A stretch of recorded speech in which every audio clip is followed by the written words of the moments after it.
pro, je suis chargée de recherche à l'INRA, dans une unité qui s'appelle le LISIS, Laboratoire Interdisciplinaire Sciences, Innovation, Société.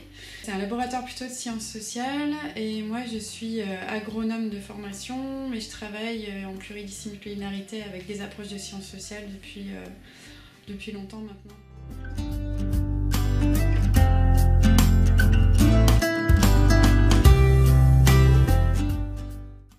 Parler du dispositif que je suis depuis 6-7 ans. Donc c'est un petit territoire dans l'Yonne où il y a des problèmes de pollution de l'eau qui a été classé prioritaire au moment de la conférence Grenelle et donc sur lequel les acteurs du territoire doivent changer de pratique.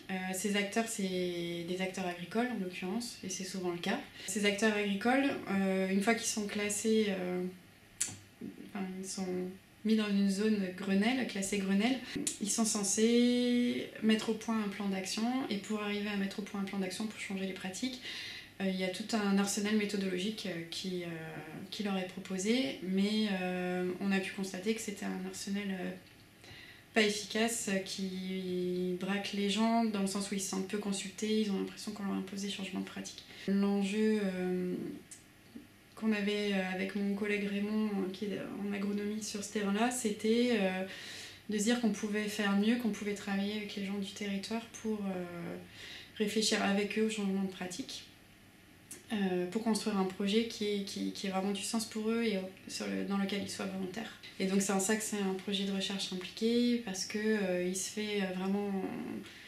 avec les acteurs du territoire. Une conseillère agricole très directement de la Chambre d'agriculture de Lyon qui accompagne les agriculteurs de ce terrain-là, et donc on a travaillé avec elle pour repenser le diagnostic sur le territoire, proposer à des agriculteurs volontaires de participer à des ateliers de conception pour imaginer un projet, des nouvelles pratiques.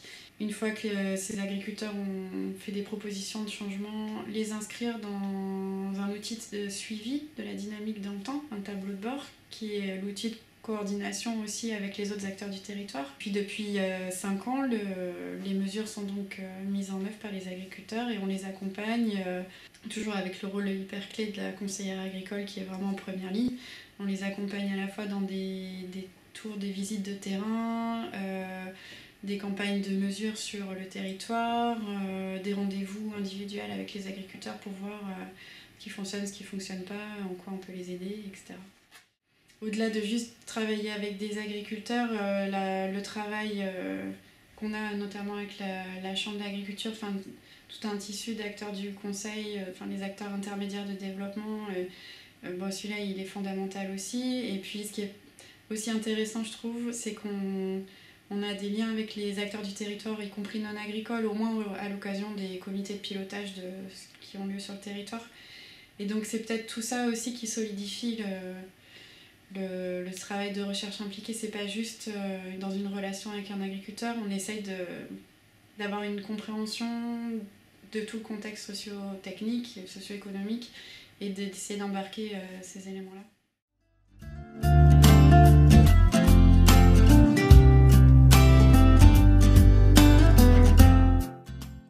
Il faut arriver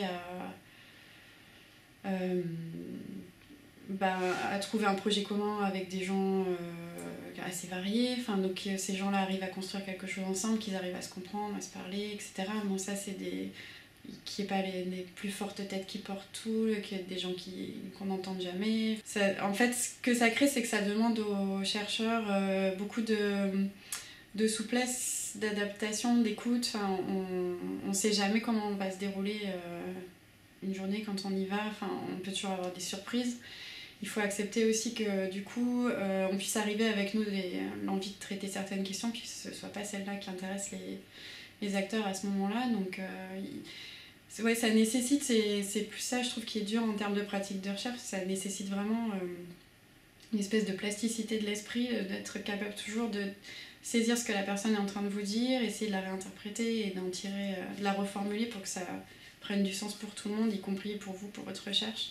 Au niveau de la pratique de recherche, mais ça aussi c'est assez connu, c'est des dispositifs qui sont assez coûteux. Nous, donc ça fait 6-7 ans qu'on travaille là-bas. C'est pas les dispositifs qui sont les plus faciles à valoriser via des publis, des choses un peu classiques. Il y a aussi comment maintenir une motivation dans le territoire. Au début, la motivation, elle était vraiment bonne. On avait des agriculteurs volontaires, un petit groupe d'agriculteurs qui maintenaient vraiment la dynamique dans le territoire. Du coup, les premières années, les mesures qu'ils s'étaient engagés à mettre en place, elles ont été vraiment très largement mises en place par 80-90% des agriculteurs sur le territoire. Et puis, au bout de 3-4 ans, on a vu que ça s'essoufflait un peu. C'est assez classique en fait dans ce genre de dynamique.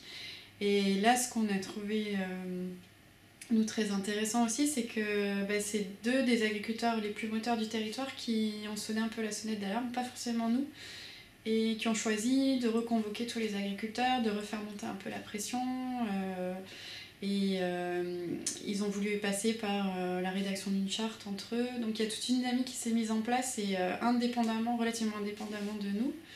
Où on a juste donné 2-3 conseils de temps en temps ou un avis sur des questions quand on était sollicité, mais voilà, la dynamique du coup a priori est reboostée là, et ça a été géré de façon assez autonome par les agriculteurs, donc c'est à la fois un point d'attention à avoir, comment maintenir une tension féconde, comme on dit, dans le territoire, et à la fois pour nous c'était aussi le fait que les agriculteurs s'autonomisent sur ce plan-là, avec toujours le soutien de la Chambre, c'était aussi quelque chose qu'on a trouvé intéressant et encourageant.